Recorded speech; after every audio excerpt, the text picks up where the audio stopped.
సంవత్సరాల తరబడి ఎన్ని మందులు వాడినా మీ మోకాల నొప్పులు తగ్గట్లేదా? ప్రాణ పెయిన్ క్లినిక్ లో అత్యాధునిక చికిత్స. బాసర త్రిబులైట్ పోయిన అమ్మాయి మళ్ళీ ఇంటికి రావాలంటే తోనే వస్తుంది తప్ప అమ్మాయి తర్వాత జాబ్ తెచ్చుకోను మంచి పొజిషన్ లో ఉండి ఇప్పుడు రావడం లేదు. నమస్తే, welcome to Suman TV. Nizamabad జిల్లాలో దారుణం చోటు చేసుకుంది. బాసర త్రిబులైటీలో ఇప్పటి వరకు చాలా రకాలైనటువంటి ఇన్సిడెంట్స్ జరుగుతూ ఉన్నాయి. ఈ ఇన్సిడెంట్స్ ని తట్టుకోలేని పరిస్థితుల్లో పాల్పడుతూ ఉన్నారు అక్కడ ఈ స్టూడెంట్స్. సో నిన్న కూడా ఒక ఇన్సిడెంట్ జరిగింది. ఆర్మూర్లో ఉన్నాము. ఆర్మూర్లోని పెర్కిట్లో నివాసం ఉంటున్నటువంటి రవీందర్ ఉజ్వలకి సంబంధించిన పాపనే ఈ స్వాతిప్రియ. సో స్వాతిప్రియకి అసలు ఏమైంది అని చెప్పేసి చాలా మంది అనుకుంటుండొచ్చు. ఏదైతే బాసర త్రిబులైటీలో చాలా వరకు కూడా కొన్ని తప్పిదాలు అనేవి మనకు కనిపిస్తూ ఉన్నాయి. సో స్వాతిప్రియకి సీనియర్స్ ర్యాగింగ్ చేయడమా లేకపోతే ఒక ఇన్ఫర్మేషన్ అయితే రావడం జరిగింది. సో నైట్ టైంలో నాకు కాల్ చేసి మాట్లాడాలా అని చెప్పేసి వేధింపులు అవన్నీ తాళలేకనే స్వాతిప్రియ ఆ రోజు కొంచెం చనిపోయింది అనేది మనకు ఒక ఇన్ఫర్మేషన్ అయితే రావడం జరిగింది. సో మనము ఈ పెర్కిట్కి అయితే రావడం జరిగింది. సో వాళ్ళ ఇంటికి అయితే వచ్చినాం. సో ఎవరైతే రవీందర్ ఉజ్వల 15 సంవత్సరాల క్రితం కామారెడ్డి లింగంపేట నుంచి ఇక్కడికి రావడం జరిగింది. ఇక్కడ స్థిర నివాసం కూడా చేసుకొని ఇక్కడ చాలా మంచి బిజినెస్ అయితే చేస్తూ ఉన్నారు. వాళ్ళ మదర్ ఎవరైతే ఉన్నారో ఉజ్వల తను ఒక శారీ సెంటర్ అయితే పెట్టుకోవడం జరిగింది. రవీందర్ కూడా ఆక్సిజన్ కి సంబంధించి డిస్ట్రిబ్యూషన్ అనేది రవీందర్ చేస్తుండే అనేది తెలుస్తూ ఉంది. సో వాళ్ళ ఇంటికి వచ్చినాము. ఇక్కడికి వచ్చిన తర్వాత యాక్చువల్లీ స్వాతిప్రియకి సంబంధించిన ఇక్కడ వస్తుంది అని చెప్పేసి చాలా మంది అనుకున్నారు. కాకపోతే వాళ్ళ స్వగ్రామైనటువంటి లింగంపేటకి అయితే అక్కడికి పంపించడం జరిగింది. సో అసలు ఏం జరిగింది అనేది చాలా పెద్ద బిగ్ క్వశ్చన్ మార్కెట్ పడుతూ ఉంది. సో ఇక్కడ ఎవరైతే కొంతమంది రెంటర్స్ ఉన్నారో వాళ్ళ ఒపీనియన్ తీసుకుందాం. అదేవిధంగా విద్యార్థి సంఘాల నాయకులు, సో ఎవరైతే ఏబీవీపీకి సంబంధించిన విద్యార్థి సంఘాల నాయకులు ఈ ఇన్సిడెంట్ తెలుసుకున్న తర్వాత అక్కడికి వెళ్ళి అసలు ఏం జరిగిందని చెప్పేసి అడిగే ప్రయత్నంలో ఆ గేట్ దాటనీయలేరంటే ఒకసారి నమ్మండి. ఏబీవీపీకి సంబంధించిన నాయకులు చాలా వరకు విశ్వ ప్రయత్నాలు చేశారు. కాకపోతే అక్కడున్న సెక్యూరిటీ సిబ్బందిని దాటుకోలేకపోయారు. అక్కడున్న సెక్యూరిటీ సిబ్బందే వీళ్ళపైన విరుచుకుపడడం, అదేవిధంగా కట్టెలతోని అదేవిధంగా రాళ్లతోని ఇలాంటి దాడులు అయితే చేశారు. చాలా వరకు కూడా ఏదైతే మనకి విద్యార్థి సంఘాల నాయకులు ఎవరైతే ఉన్నారో వాళ్ళకి హెడ్ ఇంజురీస్ అయినాయి అనేది మనకు తెలుస్తూ ఉంది. సో లోపలికి వెళ్దాం. అసలు ఏంటి, ఎట్లా ఉంటుండే, అసలు స్వాతి ఇక్కడ ఎన్ని సంవత్సరాల నుంచి ఉంటున్నారు అనే దానిపైన మాట్లాడదాం. వీళ్ళింట్లో ఎవరైతే అద్దెకుంటున్నటువంటి ప్రశాంత్ గారు మనతో ఉన్నారు. ఒకసారి వాళ్ళతో మాట్లాడడం. సార్ మీరు చెప్పండి, అసలు స్వాతి ప్రియని మీరు కడసారిగా ఎప్పుడు చూడడం జరిగింది? అసలు దివాళీకి వచ్చింది, బాగానే ఉంది, యాక్టివ్గానే ఉంది. సో ఆ పిల్ల కూడా చాలా డేర్నెస్ అమ్మాయి. అలా చేసుకోదు అని 100% నాకైతే నమ్మకము. నేను 15 yearsగా ఇదే కాలనీలో ఉంటున్నాను. అమ్మాయి చాలా డేర్నెస్, చిన్నప్పటి నుంచి చూస్తున్నాను. అటువంటిది జరగదు. సో వాళ్ళు మమ్మీ డాడీ ఇక్కడ నుంచి వెళ్తున్నామని చెప్పారు ఆల్రెడీ. సో వాళ్ళు వెళ్ళకముందే బాడీని తీసుకెళ్ళడం జరిగిందట. అది చాలా బాధాకరం. సో దీని వెనకాల ఏదో ఉంది. ఇన్సిడెంట్ ఇట్లా అంటే స్వాతిప్రియ అని చెప్పేసి ఎప్పుడు తెలిసింది మీకు? అసలు మార్నింగ్ 6కి వాళ్ళ కాల్ వచ్చిందంట. మేము 7 గంటల బయటకు వచ్చి చూసేసరికి వాళ్ళు వెళ్ళిపోయారు. సో అప్పటికి మేము కాల్ చేస్తే ఇక స్వాతి ఇంకా మనకు లేదు అని చెప్పింది. సో ఎవరైతే వాళ్ళ రిలేటివ్స్ కూడా ప్రెస్ ముందుకు వచ్చేసి మీడియా ముందుకు వచ్చేసి ఒక వీడియో కూడా ఇవ్వడం జరిగింది, వాళ్ళ ఒక వాయిస్ ఇవ్వడం జరిగింది. సో ఆ రోజు స్వాతిప్రియ కూడా మార్నింగ్ టైంలో కాల్ చేసి మాట్లాడింది. అవుటింగ్కి బయటకు వెళ్దాం మీరు రండి అని చెప్పేసి మాట్లాడింది అనేది ఒకటి బయటకు వస్తూ ఉంది. సో అసలు ఈ మధ్య కాలంలో ఎప్పుడైనా మీ ఇంటికి అంటే ఇక్కడ తను సెలవుల్లో వచ్చినప్పుడు తను ఎట్లా మెదులుతుండే, వాళ్ళ మమ్మీ డాడీతో ఎట్లా ఉంటుండే, మీతో ఎట్లా ఉంటుండే, మీ పిల్లలతో కూడా చాలా మంచి మెదిలి సంతోషంగా గడిపిపోతుండే అని చెప్పేసి ఒకటి వినిపిస్తూ ఉంది. సో ఎట్లా ఉంటుండే? మరి చాలా ఫ్రీగానే ఉంటుండే. మా ఇంట్లోకి కూడా వచ్చేది, మా పాపతో ఆడుకునేది, చాలా ఫ్రీగానే ఉంటుండే. ఆమెకు ఎటువంటి కూడా బాధ అనేది లేదు. సో ఏదో జరిగింది, దాని వెనకాల ఏదో కారణం ఖచ్చితంగా ఉండే ఉంది. ఇప్పుడు అంత్యక్రియలు ఎక్కడ చేస్తున్నారు అనేది చాలా పెద్ద క్వశ్చన్ ఉంది. సో ఎక్కడ అంటే ఇక్కడ రావడం జరిగిందా లేకపోతే ఎక్కడికి తీసుకెళ్తా ఉన్నారు?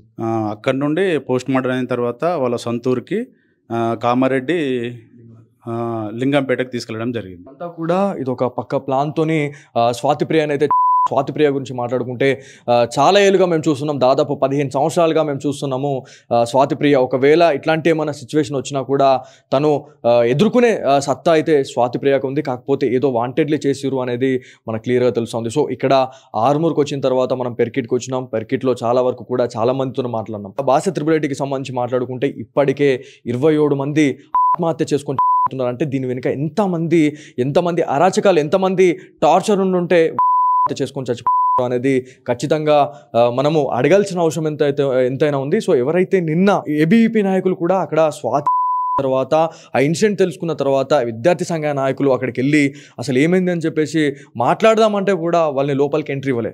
సో ఎవరైతే విద్యార్థి సంఘాల నాయకులపైన కూడా అక్కడ ఉన్న కొంతమంది సెక్యూరిటీ సిబ్బంది కట్టెలతోని పెద్ద పెద్ద కట్టెలతో దాడి చేస్తే ఒక్కొక్కరిది తల. సో ఒక్కసారి ఆలోచించండి, అంటే ఏం జరిగింది అంటే తప్పు లేకపోతే ఖచ్చితంగా వాళ్ళకి ఎక్స్క్యూజ్ అనేది ఉంటుండే, పోయి మాట్లాడడానికి మీరు పర్మిషన్ ఇస్తుండే. అంటే తప్పు జరిగింది కాబట్టి వాళ్ళకి పర్మిషన్ ఇవ్వలేదు. ఎవరైతే విద్యార్థి సంఘాల నాయకులు ఏబీవీపీకి సంబంధించిన నాయకులను అయితే తీవ్ర స్థాయిలో వాళ్ళని కొట్టడం జరిగింది, చాలా వరకు ఇంజూర్ కూడా అయినారు. సో ఎవరైతే కొంతమంది విద్యార్థి సంఘాల నాయకులు అయితే ఉన్నారో, ఏబీవీపీ నాయకులు ఉన్నారు, వాళ్ళతో ఒకసారి మాట్లాడే ప్రయత్నం. ఇప్పటికే 27 మంది ఆత్మహత్య చేసుకుంటారు. మీరు చెప్పండి శశి, అసలు నిన్న జరిగిన ఇన్సిడెంట్లో మీరు ఒక కీలక పాత్ర పోషించారు. అక్కడ ఉన్న విద్యార్థి సంఘాలతో ఎవరైతే మీ నాయకులు ఎవరైతే ఉన్నారో వాళ్ళతోనే మీరు కూడా ఉండడం జరిగింది. చాలా వరకు చాలా మీడియాలలో కూడా మీరు మాట్లాడడం జరిగింది. అసలు ఏమైంది ఈ బాసర IIITలో 27 జరగడానికి గల కారణం ఏంటి? అసలు ఏం జరుగుతుంది అసలు IIITలో? చదువుల తల్లి సరస్వతికి నిలయమైన బాసర IIITలో చదువు నేర్పాల్సిన అక్కడ ఉన్నటువంటి ఫ్యాకల్టీ, అక్కడ ఉన్నటువంటి లేడీ వార్డెన్స్, భవానీ అనే వార్డెను, అదేవిధంగా లేడీ వార్డెన్స్, దీంతో సహా అక్కడ ఉన్నటువంటి సిఎస్ఓ రాకేష్ గారు, అదేవిధంగా సెక్యూరిటీ, అక్కడ ఉన్నటువంటి వీసీ, వీళ్ళందరి కారణంగా అక్కడ ఉన్నటువంటి విద్యార్థులు ఇబ్బందులు పడుతున్నారు, లైంగిక వేధింపులకు గురైతా ఉన్నారు. ఇవన్నీ చేయడం వల్ల వారు ఆత్మహత్య చేసుకుంటున్నారు. అక్కడ ఉన్నటువంటి సీనియర్స్ తోటి ర్యాగింగ్ జరుగుతుందని వాళ్ళకి చెప్పినప్పటికి కూడా వాళ్ళు ఎందుకు పట్టించుకోవడం లేదు. ఒక విద్యార్థినిలు 10th పాస్ అయ్యి 10/10 తెచ్చుకొని ఈరోజు సీట్ సంపాదించుకుంటే అక్కడికి వెళ్ళిన తర్వాత వాళ్ళ చదువు పోయి వాళ్ళ ఏం జరుగుతూ ఉన్నది అక్కడ. బాసర IIITకి పోయిన అమ్మాయి మళ్ళీ ఇంటికి రావాలంటే తోనే వస్తుంది తప్ప అమ్మాయి తర్వాత జాబ్ తెచ్చుకోను మంచి పొజిషన్లో ఉండి ఇప్పుడు రావడం లేదు. ఎన్నో కలలు కన్నా అమ్మా నాన్నల ఆశలు ఈరోజు కనుమరుగైపోతా ఉన్నాయి. నిన్న జరిగిన ఇన్సిడెంట్లో ఎవరైతే సెక్యూరిటీ సిబ్బంది చాలా వరకు మీ పైన దాడులు అయితే చేయడం జరిగింది, ఫిజికల్గా హెడ్ ఇంజురీస్ అయినాయి, మీకు కూడా ఇక్కడ దెబ్బలు తగిలినాయి, అదేవిధంగా కాళ్ళకు కూడా మొత్తం కాళ్ళు కొట్టుకపోయినాయి నేను. సో ఎవరైతే విద్యార్థుల పక్షాన వెళ్ళి మాట్లాడే నాయకులను కూడా వాళ్ళు చితకబారడం జరిగింది. సో ఇదంతా కూడా సెక్యూరిటీకి ఆపే అవకాశం ఉంటుంది, కాకపోతే కొట్టే అధికారం అయితే లేదు. సో దీని గురించి మీరు ప్రశ్నించరా లేదా? ఖచ్చితంగా ప్రశ్నించడం. అక్కడ ఉన్నటువంటి సెక్యూరిటీకి మాకు ఆపే అధికారం ఉంది, కానీ మమ్మల్ని కొట్టే అధికారం లేదు, చేయి చేసుకునే అధికారం లేదు. అక్కడ ఉన్న సెక్యూరిటీ ప్రీ ప్లానింగ్ తోటి, అక్కడ ఉన్నటువంటి సిఎస్ఓ గారు రాకేష్ గారు ప్రీ ప్లానింగ్ తోటి మమ్మల్ని ఇష్టం ఉన్నట్టు కొట్టండి, వీళ్ళు మళ్ళీ రావద్దు అనే ఉద్దేశంతో అక్కడ ఇనుప రాళ్లను కట్టెలను పెట్టి మాతోని సెక్యూరిటీ గార్డులతోని ఇష్టం వచ్చినట్టుగా క్రూరంగా నెత్తిల మీద తలల వల్ల కొట్టడం, ఎడ్డు పైన కొట్టడం, ఇష్టం ఉన్నట్టు కాళ్ళ పైన కొట్టడం, ఇష్టం ఉన్నట్టు ఈడ్చుకుంటూ వెళ్తే ఈపులకు మొత్తం కూడా అక్కడ ఉన్నటువంటి పోలీసులు చూస్తున్నారే తప్ప ఎక్కడ కూడా ఆపండి అని ఒక్కసారి కూడా అనలేదు. మీడియా చూస్తుంది, ఆ పోలీసులు చూస్తున్నారు, అంతా నడుస్తున్నప్పటికీ అక్కడ పోలీసులు ఎందుకు ఆపుతలేరు? మేము లోపలికి వెళ్ళి విద్యార్థులకు న్యాయం జరగాల, తల్లిదండ్రులకు న్యాయం జరగాల, ఆ విద్యార్థికి ఏమైంది, అసలైన విషయం ఏంది అని అడగడానికి లోపలికి వెళ్తే మమ్మల్ని ఆపుతున్నారే తప్ప మీరు మాత్రం మరి ఇలాంటి కొట్టినప్పుడు విద్యార్థి నాయకులను కొట్టినప్పుడు ఎందుకు ఆపడం లేదని ఏబీపీ ప్రశ్నిస్తూ ఉంది. సో చాలా వరకు కూడా ఏదైతే సిఎస్ఓ అధికారి అయినటువంటి అతను ఎవరైతే ఉన్నారో దీంట్లో క్రూషియల్ రోల్ అనేది ప్లే చేసిండు అని చెప్పి తెలుస్తూ ఉంది. సో ఒక జరిగిన తర్వాత వాళ్ళ బంధువులు ఎవరైతే వాళ్ళ సంబంధిత తల్లిదండ్రులు వచ్చే వరకు జరపడానికి అథారిటీనే లేదు ఎవరికి. సో అప్పటి వరకు ఎవరైతే వీళ్ళ తల్లిదండ్రులు అక్కడికి వెళ్ళే వరకు మొత్తం A to Z అన్ని తారుమారు చేసేసిర్రు, అంటే ఎవిడెన్స్ ఏవైతే ఉంటాయో అవన్నీ కూడా తారుమారు చేసేసిర్రు అనేది ఒకటి తెలుస్తుంది. ఇది ఎంతవరకు నిజం? ఇది 100% వాస్తవం. మేము కూడా 1 గంట నుంచి అక్కడనే 4 గంటల 5 గంటల వరకు అక్కడనే ఉన్నాం. అక్కడ పేరెంట్స్ వచ్చి లోపల కూర్చున్నప్పటికీ అక్కడ వాళ్ళ బిడ్డని వాళ్ళ కళ్ళ నిండా చూడనీయలేకపోయిన పరిస్థితి. అక్కడ ఫ్యాన్కి కుర్చీకి అందేనంత మాత్రమే అక్కడ కట్టడం జరిగింది. అంటే ఇది ముమ్మాటికి అత్తే తప్ప వీరు చేసుకున్నటువంటి కాదని ఈ సందర్భంగా ఏబీపీ తెలియదు. వరకు కూడా మనము ఆల్రెడీ మాట్లాడుకున్నాము. ప్రతి దాంట్లో కూడా ఏమని వచ్చిందంటే స్వాతిప్రియ ఏం చేసిందంటే వాళ్ళ ఎవరైతే రిలేటివ్స్కి కాల్ చేయడం జరిగింది, మీరు ఇవాళ రండి, ఇవాళ వస్తే మనం బయటకి అవుటింగ్ కూడా వెళ్దామని చెప్పేసి అన్న క్యాండిడేట్ అదే ఒక 1 అవర్లో ఒక 15-20 నిమిషాల వ్యవధిలోనే చేసుకొని చనిపోయింది అని చెప్పేసి ఒక కాల్ వచ్చింది. సో దాదాపు ఒక 4 నుంచి 5 లెటర్స్, అంటే 5 పేపర్లకు సంబంధించిన ఒక లెటర్ రాసింది స్వాతిప్రియ అని చెప్పేసి కూడా మనకు తెలుస్తూ ఉంది. కాకపోతే అసలు ఇంత టైంలో ఎట్లా చేసుకోవాలనిపించింది? అంతకు ముందు కూడా వాళ్ళ పేరెంట్స్ తోని కావచ్చు, వాళ్ళ రిలేటివ్స్ తోని తను మాట్లాడిందని చెప్పి తెలుస్తుంది. ఇది కరెక్టేనా కాదా?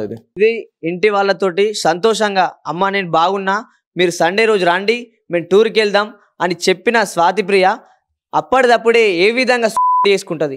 అక్కడ ఉన్నటువంటి ఫ్యాకల్టీ, అక్కడ ఉన్నటువంటి వీసీ గారు, అక్కడ ఉన్నటువంటి సెక్యూరిటీ, అక్కడ ఉన్నటువంటి సీనియర్స్ ఒత్తిడి వల్లనే ఆమె ఇది ఖచ్చితంగా వాళ్ళు వచ్చి దాన్ని ప్రూఫ్ చేయడం కోసం ఈరోజు ఆ అమ్మాయిని కనిపించకుండా తీసుకెళ్ళి అక్కడ కూడా పైసలు ఇచ్చి మాట్లాడిరు. కాబట్టి ఈరోజు 27 మంది విద్యార్థులు కూడా ఎప్పుడు కూడా ఇట్లనే జరుగుతున్నాయి. వాళ్ళు ఇది ఒక భారతదేశంలో త్రిబుల్ లేదన్నట్టుగా, పాకిస్తాన్లో త్రిబుల్ ఉన్నట్టుగా ప్రవర్తిస్తూ ఉన్నారు.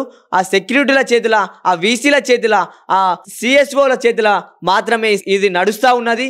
వీళ్ళని వెంటనే ఈ త్రిబుల్ క్యాంపస్ బాగుపడాలంటే, మన విద్యార్థుల జీవితాలు బాగుపడాలంటే వెంటనే త్రిబుల్ క్యాంపస్లో ఉన్న వీసీని, అక్కడ ఉన్న ఫ్యాకల్టీని మొత్తం తొలగించి కొత్త ఫ్యాకల్టీని నియమించినప్పుడే విద్యార్థులకు మంచి చదువు అందుతుంది, విద్యార్థులకు బతుకులు బాగుపడతాయని ఈ సందర్భంగా చాలా వరకు కూడా ఈ ఇన్సిడెంట్ బయటకు వచ్చిన తర్వాత ప్రతిసారి కూడా ఒక జరిగిందంటే దాంట్లో ర్యాగింగ్ అనే అంశం అయితే మనకి తెర మీదకి వస్తుంది. సో ర్యాగింగ్ అనేది ఖచ్చితంగా చట్టరీత్యా అది నేరం అని చెప్పేసి కూడా చాలా కాలేజెస్లో కూడా మనకి అవేర్నెస్ కార్యక్రమాలు చేపడతా ఉన్నారు. అసలు ర్యాగింగ్ అనేది చేయొద్దు అనేది పకడ్బందీగా చెప్తా ఉన్నారు మేనేజ్మెంట్. సో అయినా కూడా ఈ ర్యాగింగ్ అనేది ఎందుకు బయటకు వస్తుంది? ఎవరైతే కొంతమంది ఒక సీనియర్ కాల్ చేసి వాంటెడ్లీ స్వాతిప్రియకి నైట్ టైంలో కాల్ చేసి నేను మాట్లాడతాను అని చెప్పి చాలా వరకు ఒత్తిడి పెంచడం జరిగిందని చెప్పేసి తెలుస్తుంది. సో ఇది ఎంతవరకు నిజం? ఇది ర్యాగింగ్, ఈ కాల్స్ అనేది ర్యాగింగ్ అనేది 100% బాసర త్రిబుల్ ఉంది. దాన్ని ఎంకరేజ్గా చేస్తున్నటువంటి వీసీ, ఏ వీసీ వచ్చినప్పటికి కూడా ర్యాగింగ్ని ఎంకరేజ్ చేస్తూ ఈ పసి పాపల్ని 10వ తరగతి చదివిన తర్వాత ఆ త్రిబుల్ క్యాంపస్లో వచ్చిన పసి పాపల్ని ఇలా వేధిస్తూ వాళ్ళని ఆత్మహత్య విధంగా వాళ్ళని మెంటల్గా డిస్టర్బెన్స్ చేస్తూ వీళ్ళే లెటర్ రాస్తూ వీళ్ళే చేస్తున్నట్టు సృష్టిస్తూ అమ్మా నాన్నలకు ఆవేదన వ్యక్తం చేస్తూ వాళ్ళ బాధను భరించలేనటువంటి స్థితిని తీసుకొస్తా ఉన్నారు. బాసర త్రిబుల్ అసలు ఏం జరుగుతుంది అని చెప్పేసి మనం చాలాసార్లు మాట్లాడుకుంటూనే ఉన్నాము. కాకపోతే ప్రతిసారి కూడా ఇది ఒక రొటీన్ స్టోరీ అయిపోతుంది. ఇవాళ అయిపోయింది, ఇక లేదో సెన్సేషనల్ న్యూస్గా అయిపోతుంది. ఒక 2-3 రోజులు ఇదంతా ఒక 2-3 రోజులే ఇదంతా హవా ఉంటుంది. దాని తర్వాత మళ్ళీ మర్చిపోతారు, అంతా యథావిదే. మళ్ళీ ఇంకొకసారి ఏమైనా జరిగిందంటే మళ్ళీ ఇట్లనే. అంటే ఇదంతా కూడా మారాల్సిన అవసరం ఎంతైనా ఉంది. తెలంగాణ రేవంత్ సర్కార్ దీనిపైన ఎందుకు చర్చించలేకపోతుంది, అసలు ఎందుకు దీనిపైన రెస్పాండ్ కాలేకపోతుంది అని చెప్పేసి చాలా మంది విద్యార్థి సంఘాల నాయకులు కూడా వాళ్ళు డిమాండ్ చేస్తూ ఉన్నారు. కాకపోతే ఇది దాదాపు 1-2 కాదు, ఇది 27th. అంటే ఇది పూర్తిగా ప్రీ ప్లాన్ జరుగుతున్నాయి. ఇవన్నీ ప్రీ ప్లాన్ అని చెప్పేసి చాలా మంది చెప్తా ఉన్నారు. మెయిన్ గా ప్రతి కాలేజ్లో కూడా సీనియర్స్ ఎవరైతే ఉంటారో వాళ్ళు ర్యాగింగ్ చేయడం వల్లే ఆ ఒత్తిడి తట్టుకోలేకనే ఇలాంటి స్టూడెంట్స్ అనే వాళ్ళు ఉన్నారు అనేది తెలుస్తూ ఉంది. సో ఏదేమైనప్పటికీ ఇట్లాంటి ఇన్సిడెంట్ జరగడం చాలా బాధాకరం. ఎవరైతే కాంగ్రెస్ సర్కార్, రేవంత్ రెడ్డి సర్కార్ దీనిపైన ఒక రివ్యూ మీటింగ్ పెట్టి అసలు బాసర త్రిబుల్ అసలు ఏం జరుగుతుంది అనే దానిపైన చర్య తీసుకోవాల్సిన అవసరం ఎంతైనా ఉంది. ఈరోజు 27 మంది విద్యార్థులు కూడా ఎప్పుడు కూడా ఇట్లనే జరుగుతున్నాయి. కాలనీ వాసులు ఎవరైతే ఉంటారో వాళ్ళతో కూడా చాలా మంచిగా మెదిలేది స్వాతిప్రియ అని చెప్పేసి మనకు తెలుస్తూ ఉంది. సో ఇక్కడ మనతో అన్న ఉన్నారు, ఒకసారి వారితో మాట్లాడడం. అన్న, మీరు ఎప్పుడు చూసారు స్వాతిప్రియ అని? ఫైనల్గా అసలు మీకు అసలు ఏమని తెలిసింది అసలు ఈ చనిపోయిన వార్త గురించి? అసలు మాకు న్యూస్లో తెలిసింది, మనకు అంత ఐడియా లేదు. ఓకే, ఇట్లా అని చెప్పి తెలిసింది పాపది. యాక్చువల్గా దీపావళికి ప్లేస్కి వచ్చేసింది, మళ్ళీ ఆటోమేటిక్ వెళ్ళిపోయింది, తెలియదు ఎప్పుడు వెళ్ళిపోయింది అనేది. అంటే ఈ బాసర త్రిబుల్ చాలా వరకు కూడా కలకలం రేపుతా ఉన్నాయి. అంటే ఏ చిన్న ఏదైనా లేకపోతే ఎంత టార్చర్ అయితే చేసుకుంటారు అనేది కూడా ఖచ్చితంగా మనం మాట్లాడాలా. సో అసలు బాసర త్రిబుల్ ఎందుకు జరుగుతున్నాయి అనేది మీకేమైనా అసలు అర్థమవుతుందా? అసలు ఏమైనా మనకి ఏం అర్థమైతే లేదు. ఇప్పటి వరకు ఈ ఇయర్లో 6-7 దీంతో 7 అట 7 అయిందని తెలుసు, కానీ దాని గురించి ఎవరు మాట్లాడడం లేదు. అక్కడ వాళ్ళు పట్టించుకోవడం లేదు, ఇక్కడ వాళ్ళు పట్టించుకోవడం లేదు. కానీ సమస్యకు మన ప్రభుత్వం ఏం చేస్తుందో మనకు తెలియదు. దానివల్ల మనం ఏం చేయలేం. అక్కడ యాజమాన్యం కూడా కరెక్ట్ ఉందా లేదా అనే చర్చ కూడా నడుస్తుంది. కాబట్టి ఆబ్వియస్లీ ఏదైతే యాజమాన్యం గురించి మనం మాట్లాడుకుంటే ఖచ్చితంగా అక్కడ తప్పుదాలు ఉన్నాయి. అక్కడ సరైన అంటే ఒక ఇష్యూ జరిగింది అంటే స్వాతి రిపీటెడ్లీ చాలా సార్లు కూడా కంప్లైంట్ చేసినా కూడా వాళ్ళు ఆ కంప్లైంట్ ని రిసీవ్ చేసుకోలేకపోయారు. సో రిసీవ్ చేయలేకపోయారు కాబట్టి తను ఇలా అనేది ఒకటి బయటకు వస్తుంది. చాలా బాధాకరంగా 6-7 కాబట్టి మళ్ళీ ఇంకా చాలా మంది విద్యార్థులు ఉన్నారు.